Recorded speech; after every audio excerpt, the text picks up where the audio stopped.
আসসালামু আলাইকুম রহমতুল্লাহ। আমি হাসান, স্বাগত আজকের ক্লাসে। তো বন্ধুরা দেখো, আমি আবারও ট্যাগ কোশ্চেনের ছোট ছোট কিছু রুলস নিয়ে আমি তোমাদের সামনে উপস্থিত হয়েছি।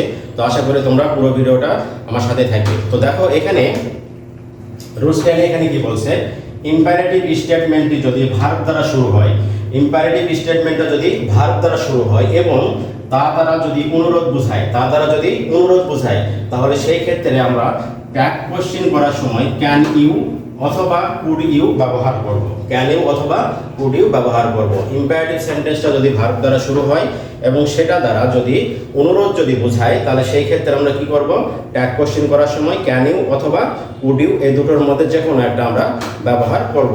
তো এখানে একটা উদাহরণ দেখি, হেল্প মি। এখানে দেখো, এখানে ভার্ব দ্বারা শুরু আছে, এখানে হেল্প মি মানে আমাকে সাহায্য করো।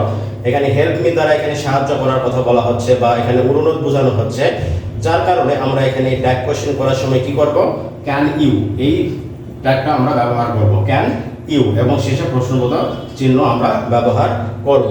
আরেকটা উদাহরণ দেখি, bring me an orange. Bring me an orange এই বাক্যটাও আমরা কি দেখছি, এখানে ভার্ব দ্বারা শুরু হয়েছে। এই বাক্যটাও কি দেখছি, ভার্ব দ্বারা শুরু হয়েছে এবং এখানে কি অনুরোধ করা হয়েছে। এখানে এই ক্ষেত্রে আমরা কি করব, এখানে দেখো ট্যাগ কোশ্চেন করার সময় আমরা কুড ইউ ব্যবহার করছি, এখানে কুড ইউ এবং প্রশ্নবোধক চিহ্ন ব্যবহার করছি। কেন করলাম, যে ভার্ব দিয়ে শুরু আছে, তারপরে এখানে আমরা কি পাইছি, এখানে অনুরোধ বোঝানো হয়েছে এই কারণে। তাহলে ইম্পারেটিভ সেন্টেন্স যদি ভার্ব দ্বারা শুরু হয় এবং সেই সেন্টেন্স দ্বারা যদি অনুরোধ যদি বোঝায়, তাহলে ট্যাগ কোশ্চেন করার সময় আমরা অবশ্যই ক্যান ইউ অথবা কুড ইউ আমরা ব্যবহার করব। পরের রুলসে কি বলছে, এখানে ইম্পারেটিভ স্টেটমেন্টটি যদি ডোন্ট দিয়ে শুরু হয়, কি দিয়ে শুরু হবে, ডোন্ট দিয়ে যদি শুরু হয়, এখানে ডোন্ট মানে নেগেটিভ দিয়ে যদি শুরু হয়, তবে ট্যাগ কোশ্চেনে উইল ইউ ব্যবহার করতে হয়।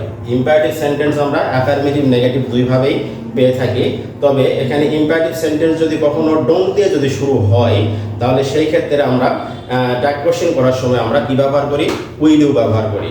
একটা উদাহরণ দেখি, এখানে don't disturb me. Don't disturb me, এখানে আমরা ডোন্ট দিয়ে শুরু করছি, এখানে ডো নোট আছে, ডোন্ট দিয়ে শুরু করছি, যার কারণে এখানে কি করব, আমরা ট্যাগ কোশ্চেন করার সময় আমরা এখানে উইল ইউ ব্যবহার করব এবং প্রশ্নবোধক চিহ্ন ব্যবহার করব। উইল ইউ ব্যবহার করব এবং প্রশ্নবোধক চিহ্ন ব্যবহার করব। এরপর আরেকটা উদাহরণ, এখানে don't waste your time. Don't waste your time, এখানেও আমরা ডোন্ট দিয়ে বাক্যটা শুরু করছি, ইম্পারেটিভ সেন্টেন্স, এবং এই ক্ষেত্রেও আমরা কি করব, আমরা ট্যাগ কোশ্চেনে আমরা অবশ্যই উইল ইউ ব্যবহার করব এবং প্রশ্নবোধক চিহ্ন দিব। তাহলে এখানে আমরা কি দেখলাম, ইম্পারেটিভ সেন্টেন্স যদি আমরা ডো নট দিয়ে যদি শুরু হয়, তাহলে ট্যাগ কোশ্চেন করার সময় আমরা কি করব, উইল ইউ ব্যবহার করব এবং শেষে প্রশ্নবোধক চিহ্ন ব্যবহার করব। তো বন্ধুরা, আজকের ক্লাস এখানেই থাকবে এবং আমার এই ভিডিওটাকে বা আমার এই ক্লাসটাকে তোমরা লাইক, শেয়ার, কমেন্ট করবে এবং আগামী ভিডিও পাওয়ার জন্য অবশ্যই আমাদের পেজটাকে ফলো দিয়ে রাখবে। তোমরা ভালো থাকবে। আল্লাহ হাফেজ।